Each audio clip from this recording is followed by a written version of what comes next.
a dev, I guess. Yes. I guess. And I work for a company called ThoughtWorks. I do enjoy quite a number of things, pure dev or release management activities and stuff like that. So I've done quite a number of things around those kind of areas. So today I want to talk to you about feature toggling. And I'm looking for Gabriel because I know he feels passionately about it. I cannot say him. So there's been this hype about it, what feature toggling is, and what are the kind of benefits that we're really getting from there, what are the different type of toggling, and all those kind of things. So what I've done today is I just want to take you through these things. Then I'm going to show you a tool from Redact tool and how it actually does toggling to redaction, what it means to actually do toggling to redaction. And then discuss some of the testing strategy to bear in mind, and then speak about the gotchas and the limitation. You've probably heard it in different names, feature toggling, feature flag, feature flipper, feature switch, and Google has a fancy one, conditional features. But they basically mean it's Google.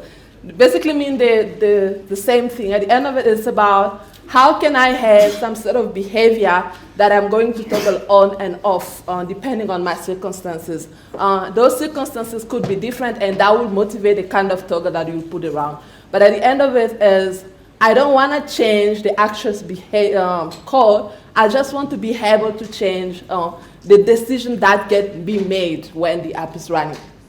So it's not an actual tool. Feature toggling is not a tool. A lot of people talk about it as feature toggling as being a tool. There are tools that allow you to do feature toggling, but feature toggling in itself is a set of patterns, set things that you can do to actually be able to control the accessibility or the visibility of some functionality in your app. And when I say some functionality, it's important because functionality could mean anything to you or to your organization or to your product, right? And the place where you decide to what you see as functionality or what you see as a feature, it could really be something real big or it could be something really small. But the thing is, if you apply a set of techniques instead of principle of feature toggling, you are able to put that decision anywhere you want really in your code. So what it gives you, one of the benefits is you are able to integrate, I'm saying hand a lot, it's annoying. You are able to integrate your application earlier. What it means is a lot of people feel different way. I'm not going to go into the conversation of feature branching versus the trunk development, right? It's like another thing I don't want to share about it now. But let's say for some reason feature branching is not really a thing you can do, or you feel strongly against it, or you prefer trunk-based development. You know what I'm talking about by trunk-based development, right? No?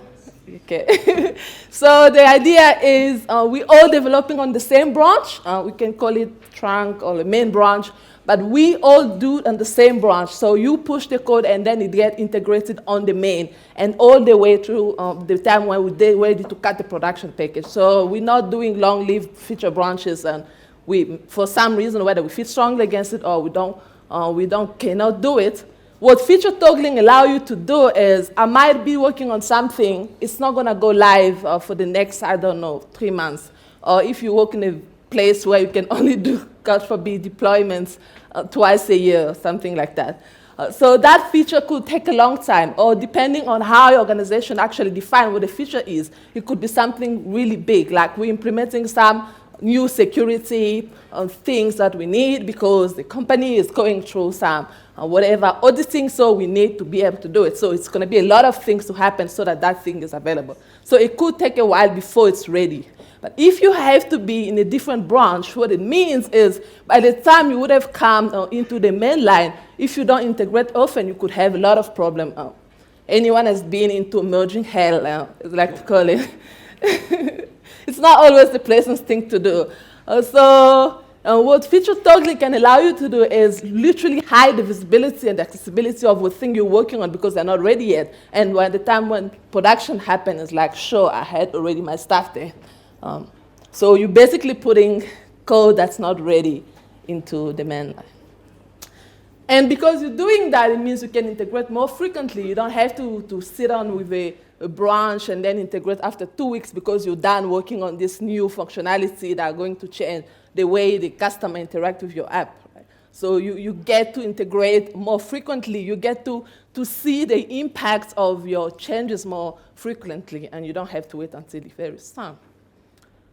And then you can make incremental releases as well, because feature toggling itself, it's not only about the on and off. I know I had that on and off thing because that's like the most basic, I'll say, one of the type of feature toggling you can do.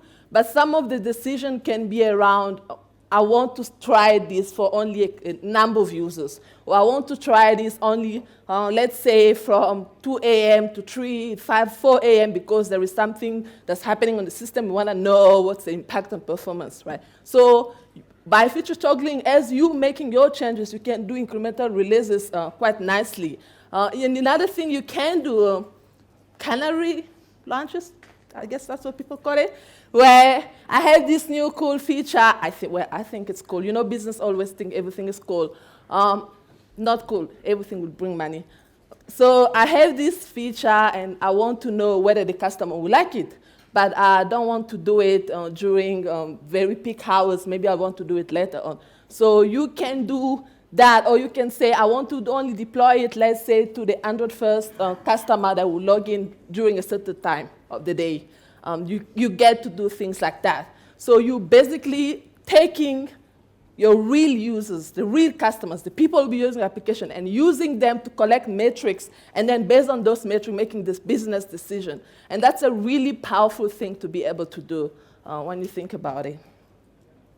Another thing you can do, I've talked about it again, A/B testing. Let's say I have, remember at the core is about being able, having the flexibility to make some sort of decision, right, business decision. So I can say that the users sitting over there, they will be seeing the new, I don't know, Facebook app that has the color pink. Oh, God. And then the people over here will be seeing the current one, and the people over there will see only black.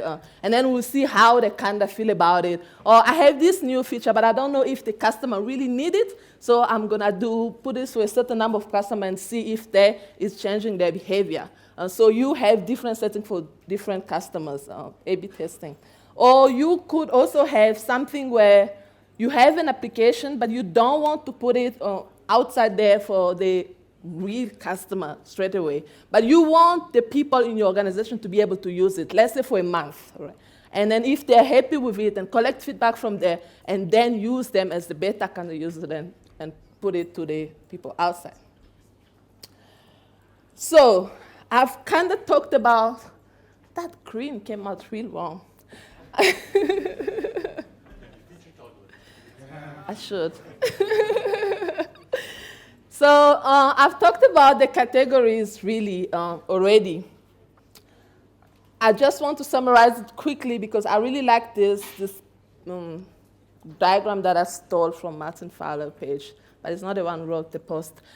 So it kind of put it all together. Often you read a lot of articles about feature toggling, and we kind of just talk about it in general, and we say either you get this or you don't get that. The thing that I liked about that dimension is kind of looking at as in how long am I doing it for, and how dynamic can I have it. And you can kind of map the different kind of feature toggling and then see where you fall on. What this gives you is not every organization will be very mature. There are certain things, that some sort of feature toggling, Gabriel spoke about it in his last talk, that will require a very solid organization in terms of maturity. How mature is your pipeline? How often can you deploy? How quick can you react? And so a lot of things kind of need to be in place, and you might not have all these things put together in a perfect world. Where you really want to be is here, where With your experiment toggles, the one I talked about, I want to see how people like this feature. I want to see does it have any impact on my performance. I want to see the system load and those kind of things. And with those kind of feature toggle, what you really want to be is to be able to make this decision in a dynamic way. I'm talking about someone being able to go into some admin UI and then saying, since we've integrated with external API security, our system just got very slow. Around this time, I'm just going to turn it off. It's not working. And the code is already in production, but the decision to remove it from your release was made after the code had already been deployed. So you are sitting over here. You're experimenting with your users. And then you get the permission, right? The customer who are paying, I'm going to give them a very nice, beautiful logo. And the free one, they're going to get very angry, so that they get very depressed and then just say, I'm just going to go and click on buy or something like that. Don't do that, please. That's really mean. But you know what I'm trying to say, right? So you could have some premium features that you only want to expose to a certain type of customer. And then that's why you will use your kind of permission toggles to decide whether or not you want to expose them. And then you have your ops toggle. So your ops toggle will be, again, that's kind of the line there for this same kind of thing. I'm using this external thing so that I can, every time a customer does something, I can validate whether the number they're providing is valid or not. It's an external thing I've never done with them before. I want to be able to switch it off at 2 a.m. Or just whoever is wherever has access to the VPN can just go and switch it off from home. And that's really ops. Those kind of decisions are made at that level about those kind of feature toggle. Then you get the release toggle. And the release toggle, you can see they're quite here, really. So the idea is you don't want your release toggle to live forever. Release toggle, it means we were working on a couple of features. We're a very big team. We have like 20 features that we've been working on. And then the release time comes and we say, are we happy with them? Are we ready? And the product owner comes in and now they start having those conversations. I don't feel so well about the way you guys have done this thing because it looks kind of ugly, or login has become a little bit slower. Maybe even if it's ready, let's just leave it off. And the decision, depending on the type of organization, the decision gets made at that point. And it could say, okay, for this release, we're going with feature A, B, C, D. We're not going to go with E, F, G because of this, or we just want this, and this is what our release will be. And this is where the release toggle kind of say. And down there you can see with the dynamics, for release toggle, as I keep saying, ideally you want to be here. But depending on the maturity of your team or your organization, it is okay to acceptable for a release to be linked to a deployment. Meaning that because we have decided this is what's going to happen, the next time we decide again what's going to happen, we're releasing. And the next time we decide again, we're releasing, and we want to record it as such. And this is a category of release toggle. What do you get from there? You still get the thing that people have been working on the main line all the time, and they've already integrated. The people, your QAs, testers, and your QAs have already had time to see how your application kind of interacts with all those new features, and have had the time to play with the different combination depending on how solid and the type of environment you have on your pipeline. So you kind of get that as an advantage. So why am I talking about that? Ugly green again. Because, as I said, this is something you can take advantage on in your organization. So there are ways to release toggle, and one of them is to redact. Anyone knows what redaction is? No, you, no, you. Anyone knows what redaction? No, you. Anyone want to give it a try? Okay. In English, anyone who's read the dictionary or Google, whatever, can explain what redaction is? Plain English. No. It's removing something. What? It's just removing something. Yeah. Literally, right? Redacting, removing something. And there are a couple of, I know, for example, there are a lot of tools for PDF where they do that. So basically, I'm rewriting. That's what redaction is. So what it means in the concept of release toggle is, these are the things that I want to go with on the release, but any other thing that I don't want to go with, I don't want it in my code.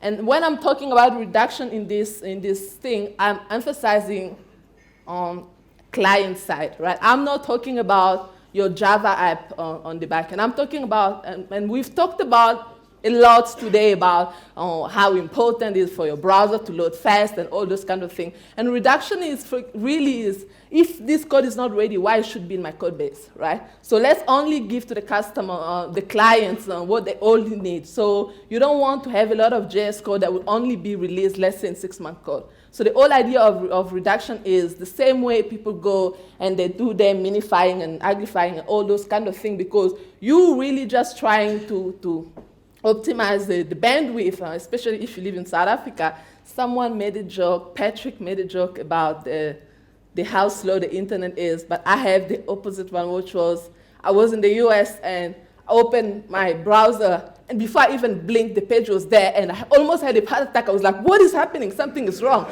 It was like, and so I could relate when he said that he was loading a page and it was taking forever, because this is what I know, right? This is the way things are supposed to be, not the other way around.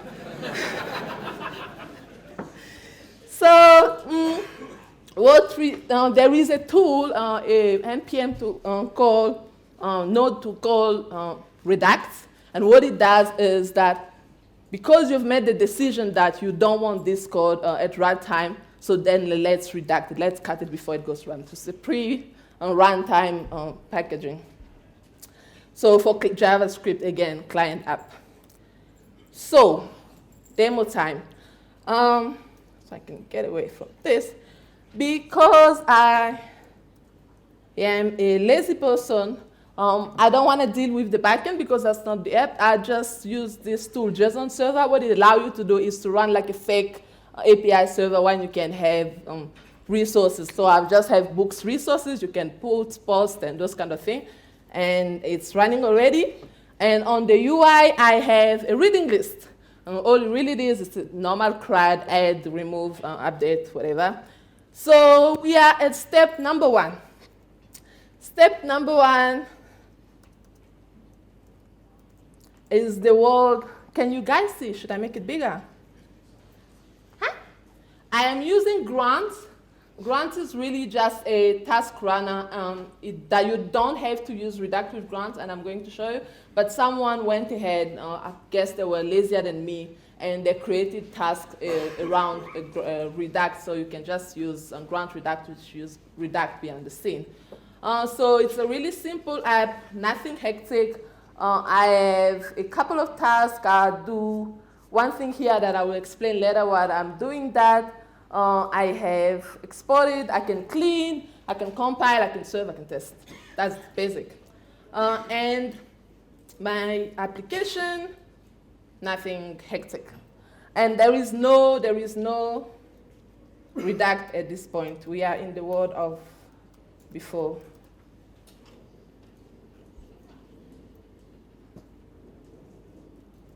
Okay. So it's Zoe reading list. I'm building up the reading list that I think my daughter should read when she becomes a software dev. So it has a couple of reads, and I say whether I've read it already or whatever. So let's go into the future. Okay. In the future, we have introduced now what Redact is. And I have here something called toggle. Yep. And I only have one toggle. As you could see in my app, I can only just read and add, but I cannot edit books. Really simple. But I want to be able now to edit books. Let's say it's my fancy feature that I'm working on. And the people in the back end, wherever they are, depending on the kind of organization, I don't know if they allow you to touch them or if they don't allow you. I hope you not restricted to not work on the backend code. But assuming is people staying somewhere in Ukraine and you're not able to see, and they just tell you when they're ready or not ready, and Ukraine was not intentional.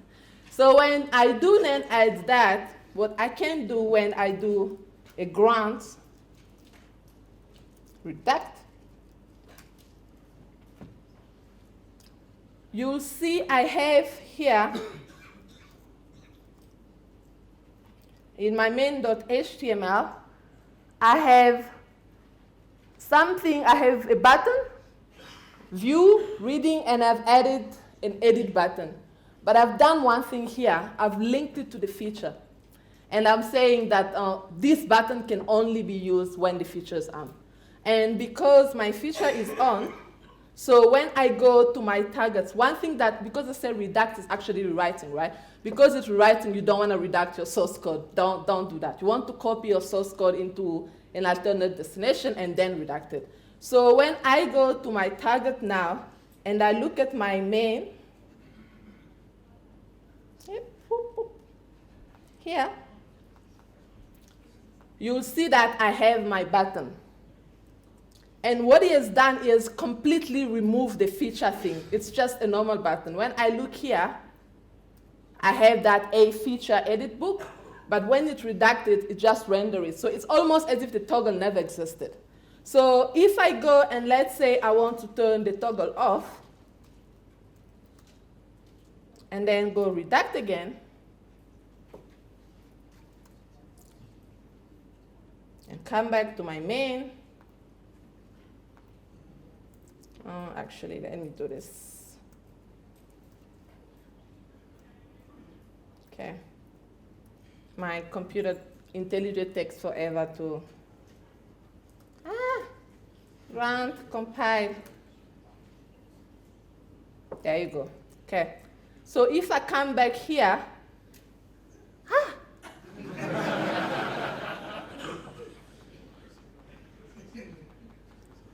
did I turn the toggle off?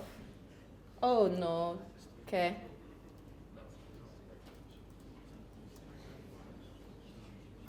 Compile. Okay. Come here. There you go.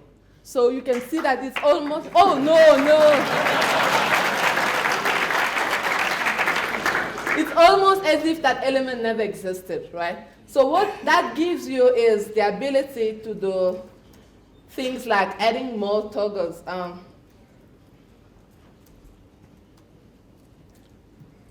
Like this, and deciding on which one are going to be true, which one are going to be false. And your HTML, really, you can decide at what level you're putting the decision. For this one, I'm putting the decision here, that is in the feature book, but I've gone far, and for example, I'm creating, as I say, a totally new brand. It's not going to be ready now. I'm going to change everything else because people don't like it, but I'm not done working on it. So what I've done is I've put the toggle even further up, right? So I'm saying if I have my feature is on, then I want you to use the new brand. I have a new container. Otherwise, if it's, and I'm doing an if else, otherwise continue using the one. So, and at redact time, the decision will be made which one will be rendered. And that's really, really cool, right? Because you're not going to have useless HTML that you don't need. What are the implications now if I have to look at my JavaScript client? So in here, I can do something like this. So I can say if feature is edit book, then add this one to my dictionary, right? So when it gets redacted, let's look at the state of our feature. I'm going to turn it false. And we're going to go look for that file. It's not there, right? So it's gone. So you can do that for your JavaScript client app, and you can do that for your HTML files. So it literally decided not to render it because you've redacted. Because I'm running out of time, I wanted to show you some other stuff, but let's go straight to the testing strategy. Obviously, if you're going to have release toggle, you need to think about the two scenarios. I'm talking about the QA being able to check whether when it's on and whether when it's off, what are the kind of things we do. And you can play with combination. You can have, for example, you want an environment where everything is turned on, and the QA can already see before even going to production what will be the performance impact and all those kind of things. And then for the business people where they want the certain feature to be toggled on, you will have, this is what production will look like for next release. And that set of combination to have that. So these are the kind of thing you can do. And in terms of unit, because this is really just, as you've seen, it's the feature object, and then have a value, you can decide on your unit test the different kind of combination and test for those two scenarios, which is really powerful. And I have gotcha and limitation. I'm just gonna go jump through it because it's really cool. Create a README. That's one of the limitations. There's no README. But it's really easy to read. Just play with it and kind of understand the kind of thing you do. Another thing is currently that if feature doesn't work if there was an else, so you have to declare another variable and then do your assignments. So just being able to redact also with that would be cool, because you won't have to declare an additional variable. And the end, oh, I started 5 minutes late. Simon told me to start 5 minutes late. So, and that's also one of the limitations you'll get. So recap quickly, we talked about the feature toggles, the different sort of feature toggle, how you would do that with redaction and why you would do that in the first place. And then showed a quick demo and talked about the testing strategy and then some of the gotchas and limitations, right? Obviously, it's not always the approach you want to use for every single thing you use. You need to look at the context you have, the kind of requirement you have on your team, and then make a decision based on that. And on that, I would say thank you.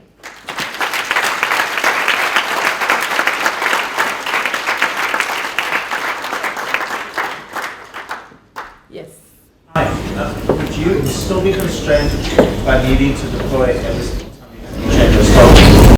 Yes. Because those toggles are not dynamic toggles, you are constrained by that. And so what you really want to do is to keep your configuration file, as Gabby called it, next to your source code so that you maintain the history of the version, right?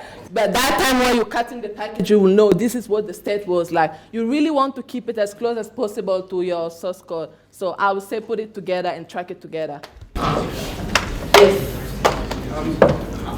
Yes? There's a concept of running experiments when feature toggling. The decision to do it at bolt time reduces that capability, or do you think you should different aspects? So if you want to do something like that, you will have, for example, to kind of have those things already redacted and have different things that you will serve to different customer and put some sort of nice algorithm on your server to make the decision, right? If there's I will say the customer comes first, I will serve you the first one. Next, maybe the machine fingerprint or the user ID they use to log in, and based on that, then start serving him those files. You know, those kind of things. So you have to deploy the different kind of combination on your server and make the decision on the kind of experiment you want to do. Yes?